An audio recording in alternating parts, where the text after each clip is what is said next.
Mayotte, partenaire des sports, vous présente K-Sport.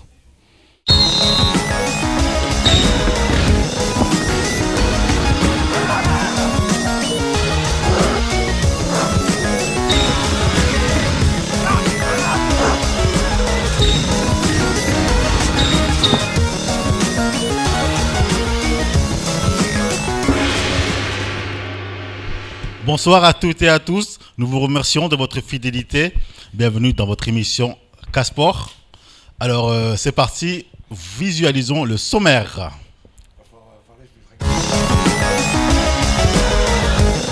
Sixième journée de handball honneur masculin Poule Nord. Le derby le plus chaud de l'année voyait s'affronter TCO Mamoudzou et le handball club de Mtsapéré. Des actions, des contres, des attaques, des tirs à rebond, des tirs à effet, des tirs croisés. Il y a eu du beau spectacle. Le suspense était au rendez-vous jusqu'à la dernière seconde. Nos caméras étaient au cœur de l'action. Entraînement de la sélection U13 féminine de Mayotte, coach David nous a ouvert les portes de l'entraînement des filles, les projets, les objectifs, la motivation des joueuses qui sont dans une logique de vouloir intégrer l'élite. Un reportage exclusif à ne pas rater. Il s'appelle Nadjaedine Sidi, alias Koulio, ou encore Adrami Kokar, Soufiane. Ces jeunes qui font aujourd'hui la fierté de Kaweni nous ont reçus dans leur fief. Soufiane, le moins âgé des trois, s'est livré à notre micro. Il nous parle de la pratique sportive à Kaweni et de ses vertus, le vivre ensemble, le fair play, l'éducation à la citoyenneté, lutte contre toute forme de délinquance. Un entretien à cœur ouvert avec la jeunesse de Kaweni. Et voilà pour ce sommaire. J'ai avec moi à mes côtés Charlie, Monsieur Rigby, comme d'habitude. Alors oui. Charlie, le week-end pluvieux.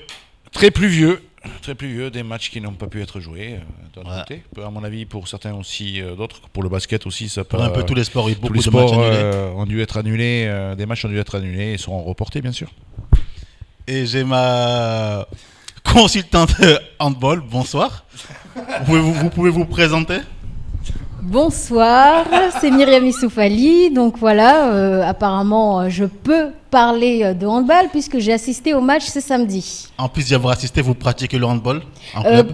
Pas actuellement, mais je l'ai pratiqué en métropole et ici à Mayotte, notamment à Tsingoni, avec l'équipe d'excellence. Voilà. Vous allez reprendre, bien entendu? Évidemment, lorsque j'aurai le temps. D'accord. Alors, on va donc d'abord voir ce reportage que nous vous avons réalisé ce week-end avec David, le directeur technique administratif de la Ligue de basket de Mayotte. C'était l'entraînement sélection U13 féminine de Mayotte. Un reportage signé Nourdine Abdourahim. Comme tous les dimanches de 15h à 17h, David Bonnel, directeur technique, éducatif et administratif de la Ligue régionale de basketball de Mayotte, entraîne la sélection féminine U13. Bonjour David, ça fait plaisir de te revoir. Pareillement, c'est toujours un plaisir de te voir Khaled et voir JN sur les terrains de basket. Alors, question numéro 1. Quel est en gros, en substance, le but, l'objectif de l'entraînement de ce jour? L'entraînement de ce jour et l'entraînement qu'on fait hebdomadairement toutes les semaines, c'est préparer les filles U13, ce qui se fait aussi en garçon, mais bon, on avait déjà parlé sur les antennes de Kwesi.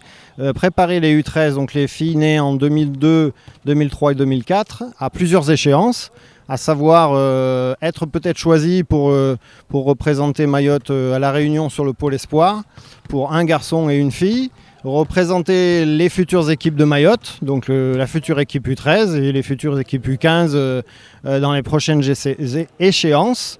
Et donc on se prépare à ça en faisant des entraînements toutes les semaines et bientôt en faisant des matchs contre des équipes supérieures au niveau de l'âge pour pouvoir se préparer vu que ces joueuses sont censées être des potentiels. La séance sera orientée vers le tir, la dextérité et l'habileté selon David, des compétences sur lesquelles il faut absolument miser dès les jeunes sélections. David est un coach exigeant et perfectionniste. Il pousse ses joueuses à ne rien vouloir laisser au hasard. Il sait leur parler et les pousser vers l'excellence. Il le dit lui-même, ces joueuses sont potentielles. Elles peuvent à force de travail et d'abnégation aller au bout de leurs rêves et intégrer les pôles espoirs qui regroupent les meilleures basketteuses de France. Alors depuis que vous avez donc commencé ce travail, Avez-vous ressenti une progression au niveau de la technique, au niveau du mental, c'est-à-dire d'un point de vue général pour les joueuses aussi bien que pour les joueurs? Oui, il y a des progrès indéniables parce que un entraînement de plus pour ces jeunes-là, ça fait pas beaucoup, c'est très peu même.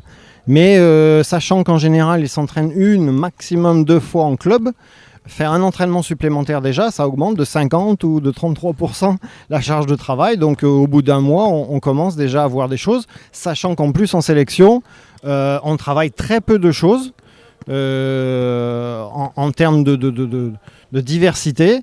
Et donc on revient à chaque entraînement sur les mêmes fondamentaux et donc on arrive à voir effectivement déjà des progrès pour les filles qui viennent régulièrement. Le chemin est long, mais l'application et l'assiduité des joueuses le facilitera sans aucun doute. David Aleuil, fort de son expérience en France ou aux États-Unis d'Amérique, il a la culture du détail et la culture de la gagne.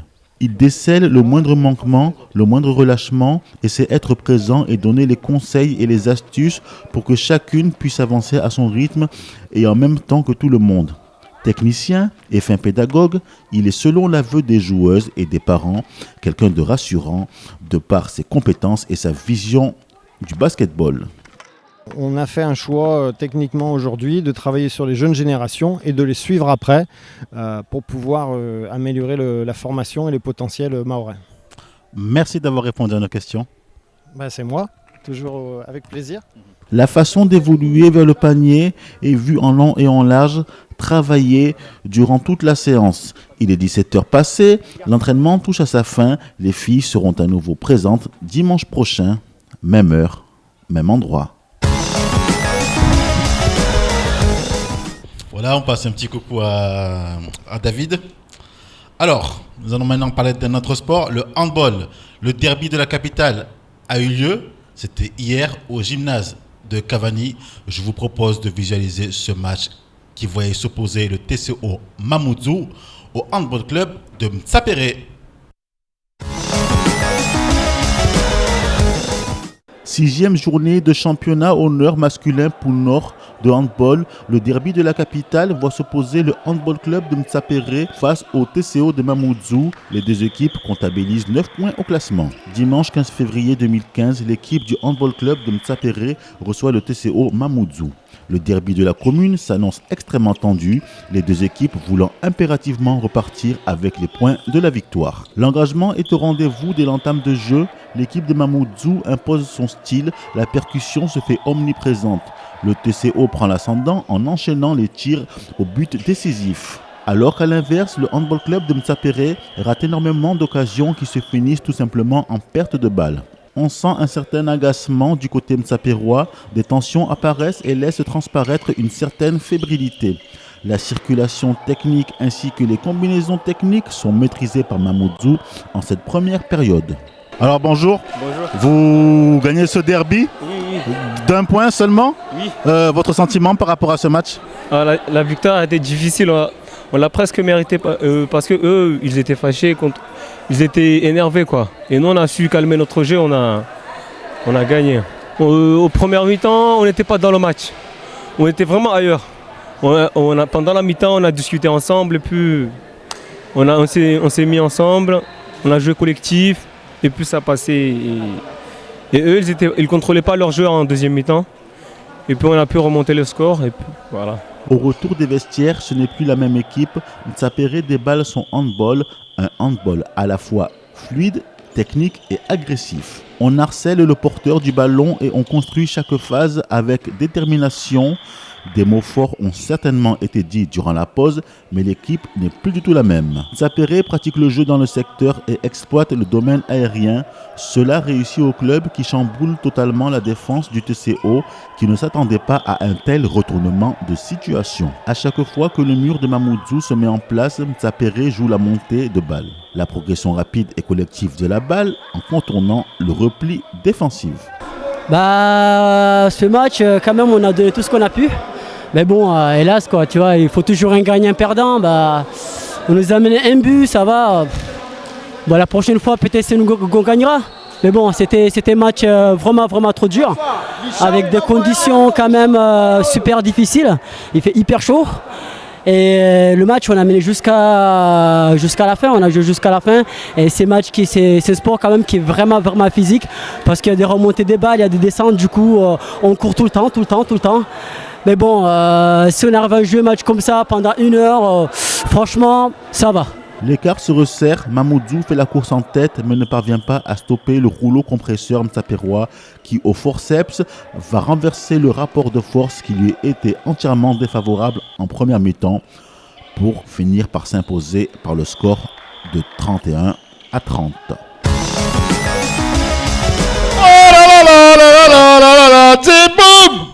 Alors je me tourne vers ma consultante handball.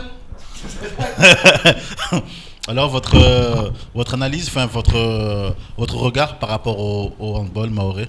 Alors moi je dirais que le handball mahorais se porte bien, même très bien. Parce que justement, nous avons de grandes équipes et en regardant tous les matchs justement que j'ai suivis actuellement, moi je trouve que les femmes jouent très bien au handball, notamment. Et les hommes aussi. Pourquoi vous dites pas handball comme moi avec l'accent anglais? Handball. C'est handball. Handball, handball. Caleb va faire du rap, quoi. Il continue à parler américain, on s'en fout, nous on dit handball. Handball, toujours handball. D'accord Monsieur Caleb. D'accord, arrête de faire le ricain, là, s'il te plaît. Tiens, Mayotte. Allez, continue. C'est-à-dire, vous avez pratiqué en métropole, vous avez déjà aussi pratiqué ici. Oui, j'avais. La différence de niveau se ressent? J'avais le poste d'ailière en métropole, même ici à Mayotte. J'ai joué en excellence avec les tout petits, 16-18 ans, même encore plus petits. Mais là, j'ai arrêté, notamment tout simplement parce que j'ai pas assez de temps pour pouvoir repratiquer ce sport que j'aime tant. Ouais. D'ailleurs, on va tout de suite regarder ce que vous avez filmé ce week-end. C'était un match. Oui, effectivement. Quelle équipe un match qui s'est déroulé à Bouéni, Tsingoni contre Bouéni, les équipes excellence, les deux. Et donc, du coup, un match très tendu. Et je vous propose d'ailleurs de regarder quelques images ou même une interview d'un des entraîneurs, notamment celui de Tsingoni. Allez, Nourdine Abdoulaye. Attends, elle joue à Tsingoni, là, c'est bon, ça va. T'as vu, c'est l'entraîneur de Tsingoni, quoi, pas l'entraîneur de Bouéni. Bon, le match, au début de match, il était un match très compliqué. Mais au fil de temps, on s'est bien lancé, surtout au niveau de notre défense. On a pu gérer bien notre défense, du coup, le score est intéressant à cause de la défense. Déjà, ça nous avance vers les 2 premières places. Parce que prochain match, déjà, là, on a joué contre le 4e. Prochain match, on joue contre le 2e. Et nous, on est en 3e, du coup, on pousse vers l'avant. Alors, beaucoup de téléspectateurs et téléspectatrices me demandent quel est votre ressenti précisément par rapport au niveau, à la différence de niveau qu'il peut y avoir entre ici et la France métropolitaine. Alors moi je dirais que par rapport au niveau, je pense qu'il faut plus de technique, plus de systèmes de jeu justement à mieux appréhender lors des matchs. Et je dirais aussi, nous avons quand même des avantages. Nous nous connaissons mieux. Effectivement, donc nous nous fréquentons même en dehors justement de ces matchs et ce qui fait qu'on a plus d'aisance à jouer notre match, à se faire de belles passes et à se faire confiance aussi. D'accord, merci.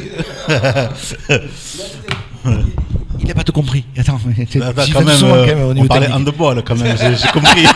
Après, on pourrait aussi parler du match de samedi, ce qui s'est passé notamment parce que ça a été un match très tendu. Oui, il y a eu un souci avec les arbitres et les entraîneurs. Ce qui s'est passé, c'est qu'il y a eu 2 minutes, 2 fois 2 minutes qui n'ont pas été respectées. Donc du coup, il y a eu un climat très tendu tout au long de ce match, notamment la deuxième mi-temps. Les expulsions de 2 minutes, vous voulez dire? Oui, Parce voilà. qu'il y a des gens qui ne connaissent pas le handball. Évidemment, Donc, 2 c'est expulsions de 2 des minutes. personnes qui sont sorties 2 minutes, mais ils sont restés consécutives, voilà. Et ils sont sortis que 30 secondes. Évidemment, c'est ça. ça. Donc, ils n'ont pas été respectés. Il faut bien le dire. Maintenant, les gens, ils savent pas. Nous allons passer au football. enfin au sport en général. Tout le monde sait, la décision de la Ligue mahoraise de football a été invalidée par la Fédération française de football. Les sanctions contre l'ASC Kaweni et le FC Machkavo ont donc été tout simplement invalidées. Donc nous sommes allés à la rencontre de Soufiane, un jeune de Kaweni, qui nous a parlé du sport et des vertus du sport par rapport à la jeunesse. Et Soufiane, justement, c'est quelqu'un, je tire mon chapeau à Soufiane parce qu'il s'est battu pour justement faire, il a suivi de très près le dossier judiciaire de l'ASC Kaweni. Et on peut dire que c'est grâce à lui, en grande partie aujourd'hui, si les sanctions contre Kaweni ont été levées, parce qu'il était sur le terrain, il a fait du porte-à-porte, il s'est battu pour avoir un avocat, il s'est donné, il a donné de sa personne. Je vous propose de visualiser ce reportage signé moi-même, Calais.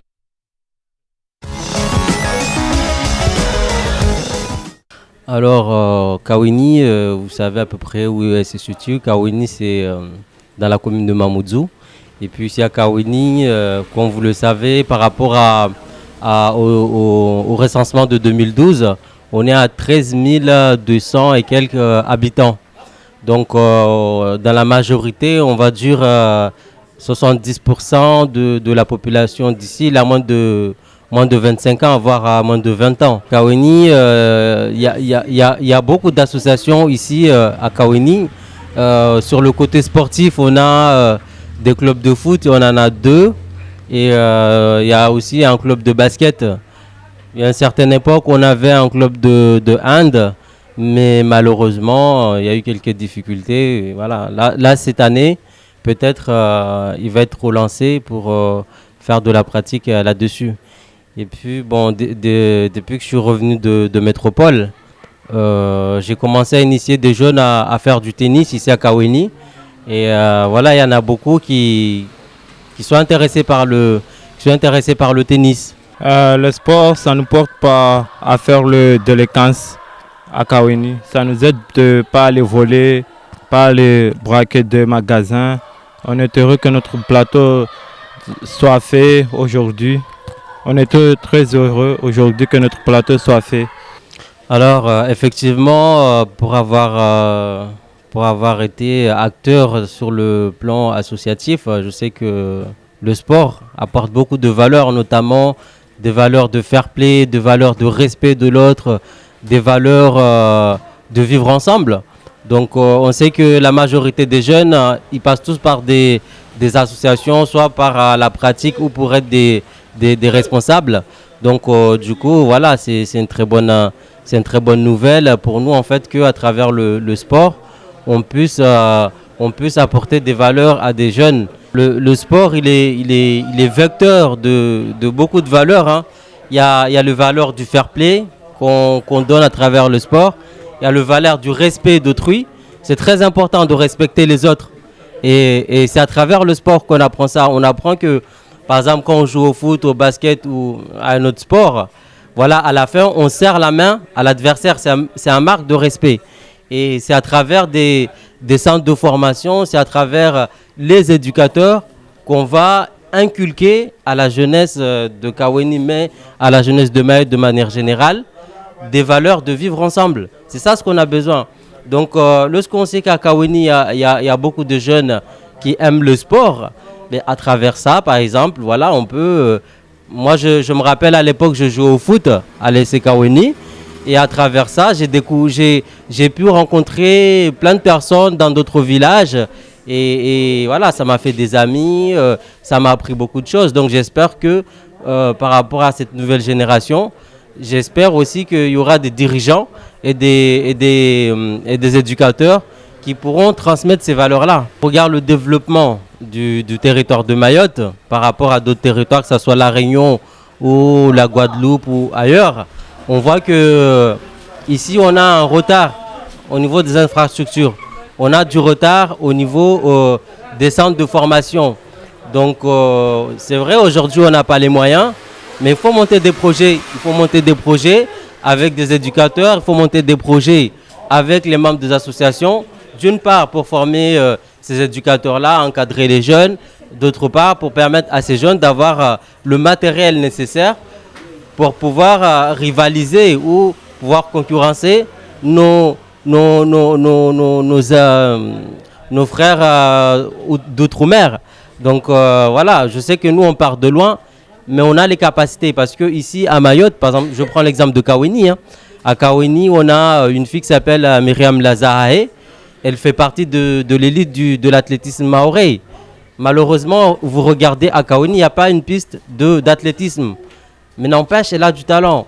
Ah, si je suis le mieux placé pour parler de la jeunesse, parce que je sais qu'à Kaweni, il y a beaucoup de jeunes qui sont bourrés de talent. Il y a beaucoup de jeunes qui sont bourrés de talent. Dans l'encadrement, il y a beaucoup de jeunes qui sont bourrés de talent. Ils ont envie d'apprendre. Ils ont envie de quelque chose. Mais à un moment donné, comme je vous l'ai expliqué au début, il faut mettre des structures. Il faut mettre des structures pour monter des projets. C'est à partir de là qu'on pourra tout construire à Kaweni. Que ce soit à Kaweni, mais dans tout Mayotte. Ce que je dis à Kaweni, c'est valable aussi dans tout Mayotte. Ce n'est pas spécifique à Kaweni. Moi, ce que je dirais aux jeunes de Kaweni, soyez fiers d'être de Kaweni. Ce n'est pas une insulte d'être de Kaweni. Moi, j'ai grandi ici, j'ai fait ma vie, j'ai fait mes études, je suis de Kaweni et je suis fier de l'être. Déjà, la première chose, je le dirais, c'est d'être fier d'être de Kaweni. Et puis à partir de là, avoir confiance en eux parce qu'ils ont du talent. C'est des jeunes bourrés de talent. Donc voilà, lorsque tu as le talent, tu as la fierté, le reste, ça vient tout seul. Donc moi, le seul conseil que je donnerais, c'est choisir une discipline et se donner à 300% pour réussir.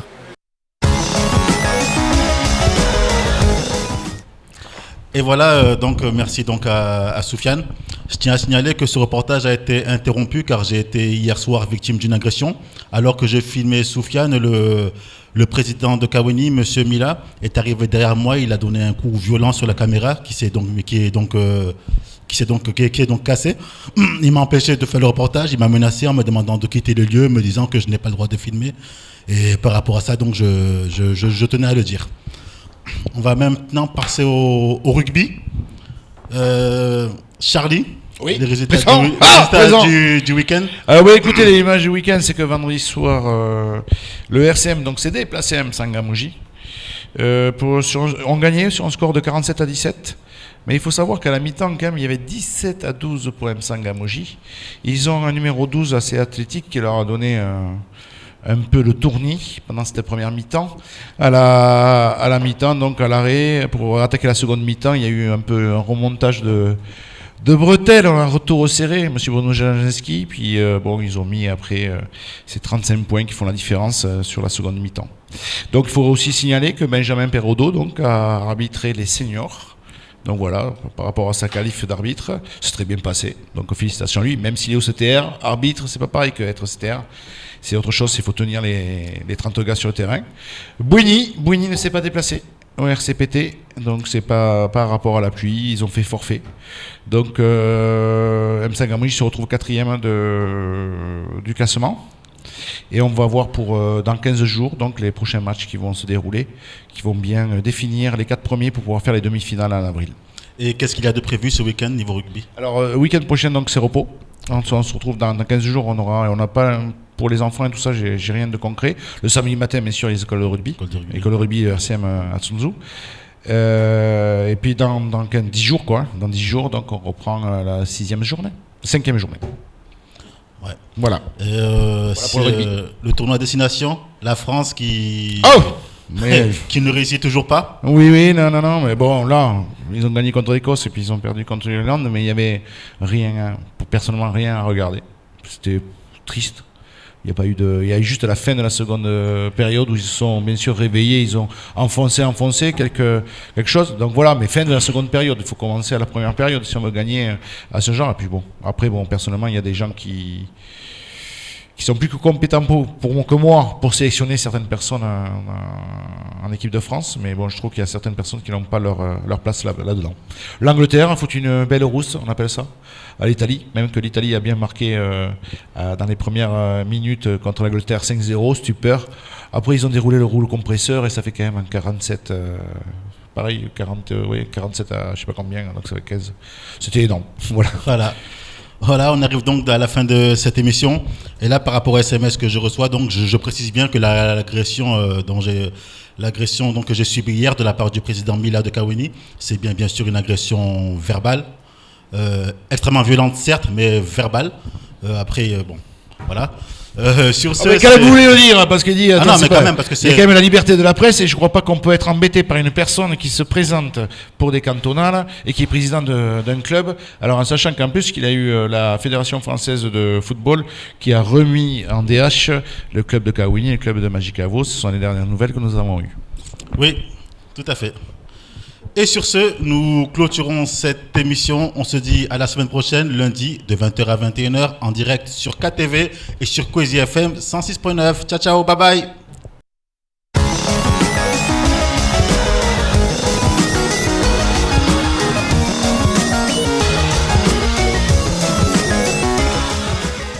Le Conseil général partenaire du sport vous a présenté Casport.